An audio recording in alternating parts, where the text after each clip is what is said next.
నమస్తే friends, welcome to my classes. నేను మీ దండు వెంకట్రాములు. ఈ వీడియోలో మనం degree 4th semester Sanskrit lesson Dhruvopakhyanam అనేటటువంటి లెసన్ ఎక్స్ప్లెయిన్ చేసుకుందాం.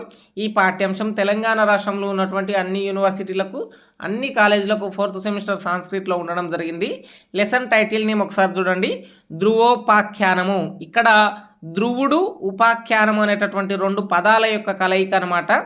సంస్కృతంలో ఉపాఖ్యానము అంటే స్టోరీ, వృత్తాంతం, కథ అనేటటువంటి వివరణలు రావడం జరుగుతుంది. సో ధ్రువుడి యొక్క ఉపాఖ్యానము అనేటటువంటిదే ఈ పాఠ్యాంశం యొక్క సారాంశం. దీనిని పివి కానే అనేటటువంటి రచయిత రచించడం జరిగింది. ఈ పాఠ్యాంశం నుంచి షార్ట్ క్వశ్చన్ వస్తుంది మరియు లాంగ్ ఆన్సర్ క్వశ్చన్ వస్తుంది. కాబట్టి మీరు మొదట కవిపరిచయం, సారాంశం ఈ సీక్వెన్స్లో తెలుసుకోవాలి. సో పివి కానేకి సంబంధించినటువంటి రచయిత పరిచయాన్ని చూసినట్లయితే శ్రీ పాండురంగ వామన కానే అనేటటువంటిది ఫుల్ నేమ్ అన్నమాట రచయితకు సంబంధించి. రచయిత ప్రముఖ న్యాయవాదిగా, సంస్కృత పండితుడిగా, చరిత్రకారుడిగా, రాజకీయవేత్తగా, విద్యావేత్తగా, భారతీయ సమాజంలో ఎన్నో సేవలు అందించినటువంటి విద్యావేత్త అని చెప్పుకోవచ్చును. మహారాష్ట్రకు సంబంధించినటువంటి రత్నగిరి జిల్లాలో జన్మించినటువంటి రచయిత. గంగాదేవి అట్లాగే వామన బాపూచి దంపతులకు జన్మించడం జరిగింది. భారతదేశంలో అనేక సేవలు అందించడం జరిగింది. బహుభాషావేత్తగా ఇంగ్లీష్, సంస్కృతం, మరాఠీ భాషల్లో రచనలు చేయడం జరిగింది. ధర్మశాస్త్ర చరిత్ర అనేటటువంటి కంటెంట్ని 5 సంపుటాలుగా భారతీయ సమాజానికి అందించడం జరిగింది. అదేవిధంగా సంస్కృత పండితుడుగా సంస్కృతంలో అనేక రచనలు చేయడం జరిగింది. సంస్కృత గద్యావళి అనేటటువంటి దాని నుంచి ప్రస్తుత పాఠ్యాంశం తీసుకోవడం జరిగింది. ఇది పురాణాల కథలకు సంబంధించినటువంటి కాన్సెప్టు ఇందులో ఉండడం జరుగుతుంది. సో సంస్కృత గద్యావళి అనేటటువంటి ఈ ప్రస్తుత ఖండికలు అనేటటువంటివి అనేక కథల యొక్క సమాహారం అని చెప్పుకోవచ్చును. ఈ రచనలకు గాను సాహిత్య అకాడమీ అవార్డు, అట్లాగే భారత ప్రభుత్వం యొక్క అత్యున్నత పురస్కారమైనటువంటి భారత రత్న పురస్కారాన్ని 1963 సంవత్సరంలో పివి కానే గారు ఆ పురస్కారాన్ని అందుకోవడం జరిగింది. సో ధ్రువోపాఖ్యానము అనేటటువంటి కథ యొక్క సారాంశాన్ని ఇప్పుడు తెలుసుకుందాం. ఇక్కడ ధ్రువోపాఖ్యానం అనేటటువంటి ఈ సారాంశాన్ని మీరు తెలుగులో అయినా సరే, ఇంగ్లీష్లో, హిందీలో మీ కంఫర్టబుల్ లాంగ్వేజ్లో ఎస్ఏ క్వశ్చన్ రాసుకోవచ్చును. ఇప్పుడు ఎస్ఏ క్వశ్చన్ ఇంగ్లీష్లో రాసిండ్రు అనుకోండి, the present lesson Dhruvopakhyanam is an extract from the book Samskrita Gadyavali written by PV Kane. He wrote the book Samskrita Gadyavali was called many short stories from epic other famous books to develop moral values in students. అంటే విద్యార్థుల్లో సామాజిక దృక్పథాలను, మోరల్స్ను, ఎథిక్స్ను పెంపొందించడానికి సంస్కృత గద్యావళి అనేటటువంటి కథలను PV కానే గారు రచించడం జరిగిందని చెప్పి మీరు ఈ విధంగా స్టార్ట్ చేయాలన్నమాట. పివి కానేకి సంబంధించి 2 లైన్లు రాయాలి. ఆ తర్వాత సమ్మరీ అని చెప్పి హెడ్డింగ్ పెట్టి రాయాలి. పూర్వం స్వయంభువ మనువు అనేటటువంటి మహారాజు ఉండేటటువంటి వాడనమాట. సో అతనికి 2 కుమారులు, ప్రియవతుడు, ఉత్తానపాదుడు అని చెప్పి 2 కుమారులు ఉండేటటువంటి వాళ్ళు. ఆ తర్వాత కొంతకాలానికి స్వయంభువ మనువుకు తన కుమారుడైనటువంటి ఉత్తానపాదుడు రాజసింహాసనాన్ని అధిష్ఠిస్తాడు.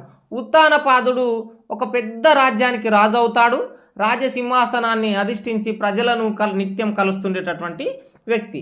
ఉత్తానపాదుడికి 2 భార్యలు ఉంటారు, సురుచి, సునీతి అని చెప్పి 2 భార్యలు ఉంటారు.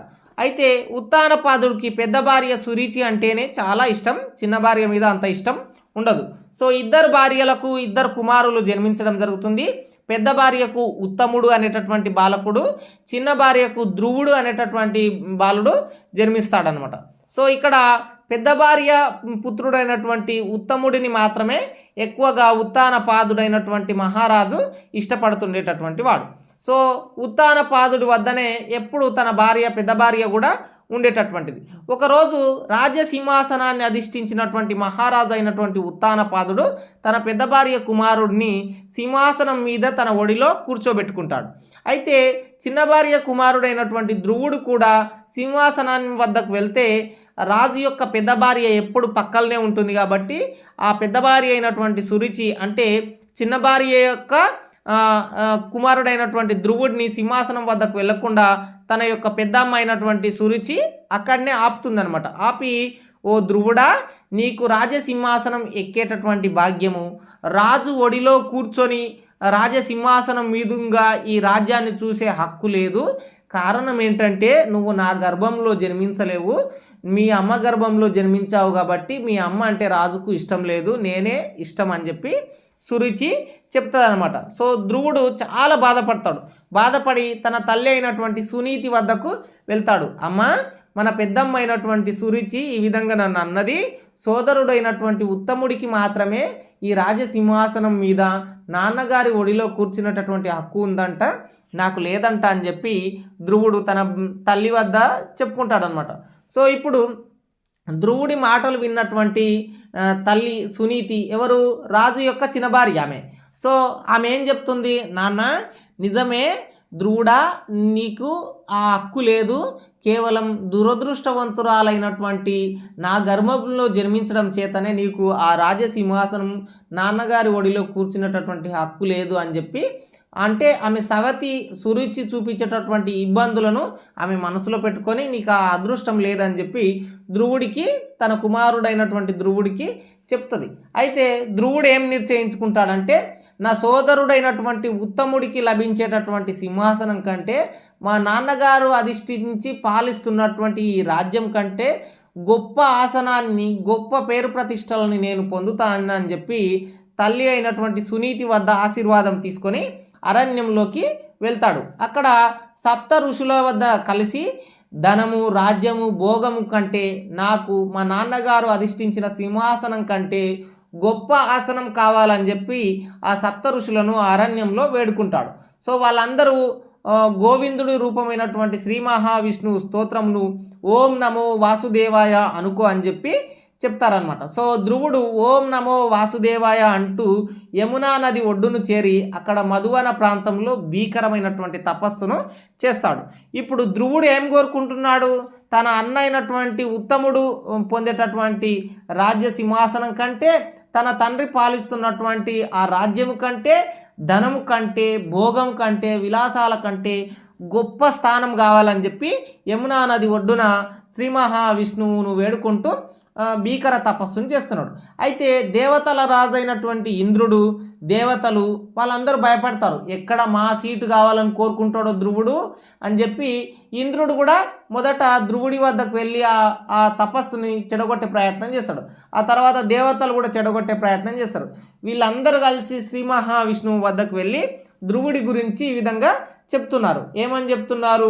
ధ్రువుడు తన రాజ్యం నుంచి వచ్చాడు, అరణ్యంలో మీకోసము యమునా నది ఒడ్డున భీకరమైనటువంటి తపస్సు చేస్తూ రాజ్యము, సింహాసనము, డబ్బు వీటన్నిటికంటే గొప్ప స్థానం కావాలని చెప్పి భీకరమైనటువంటి తపస్సు చేస్తున్నాడు. మహావిష్ణువు మీరే కాపాడాలి, మా సింహాసనాలను ఎక్కడ కోరుకుంటాడో అని చెప్పి దేవతలందరూ విష్ణువు వద్ద మొరపెట్టుకుంటారు అనమాట. సో ఆ తర్వాత మహావిష్ణువు ఆ యమునా నది ఒడ్డుకు వచ్చి ధ్రువుడికి ప్రత్యక్షమయ్యి ఏం వరం కావాలి ధ్రువ ఓ బాలక అని చెప్పి వరాన్ని ప్రసాదిస్తాడు. సో ధ్రువుడు ఏం చెప్తాడు? మా అన్న అయినటువంటి ఉత్తముడు పొందుతున్నటువంటి సింహాసనం కంటే మా పెద్ద తల్లి సురుచి నన్ను ఏ విధంగా హింసలు పెట్టిందో, అంటే తన గర్భంలో జన్మిస్తే మాత్రమే సింహాసనం లభిస్తుంది, నాన్నగారి ప్రేమ, నాన్న ఒడిలో కూర్చునేటటువంటి అవకాశం వస్తుంది అని చెప్పి నన్ను, మా అమ్మను ఇబ్బందులు పెట్టింది. సునీతి అయినటువంటి మా అమ్మగారు కూడా నా పాపిష్టి గర్భంలో జన్మించడం చేతనే నీకు నాన్నగారి ఒడిలో కూర్చునేటటువంటి హక్కు లేదని చెప్పి మా అమ్మగారు కూడా చెప్పిందని చెప్పి ఆ బాలుడు శ్రీ మహావిష్ణువుతో చెప్తే అప్పుడు శ్రీ మహావిష్ణువు ఈ విధంగా వరాన్ని ఇస్తున్నాడు అనమాట. ఏమని వరం ఇస్తున్నాడంటే, ఈ గ్రహమండలంలో కుజుడు, బృహస్పతి వీళ్ళందరికంటే మరియు నక్షత్ర మండలంలో ఉన్నటువంటి వాళ్ళందరికంటే, అదేవిధంగా సప్తర్ష మండలంలో ఉన్నటువంటి అందరికంటే గొప్ప స్థానంలో, పై స్థానంలో నువ్వు ధ్రువ నక్షత్రం వలె నిత్యం వెలుగుతుంటావు. నీ పక్కలే సునీతి కూడా, అంటే మీ అమ్మ కూడా ఒక సమీపంగా నక్షత్రంలాగా వెలుగుతుంటుంది.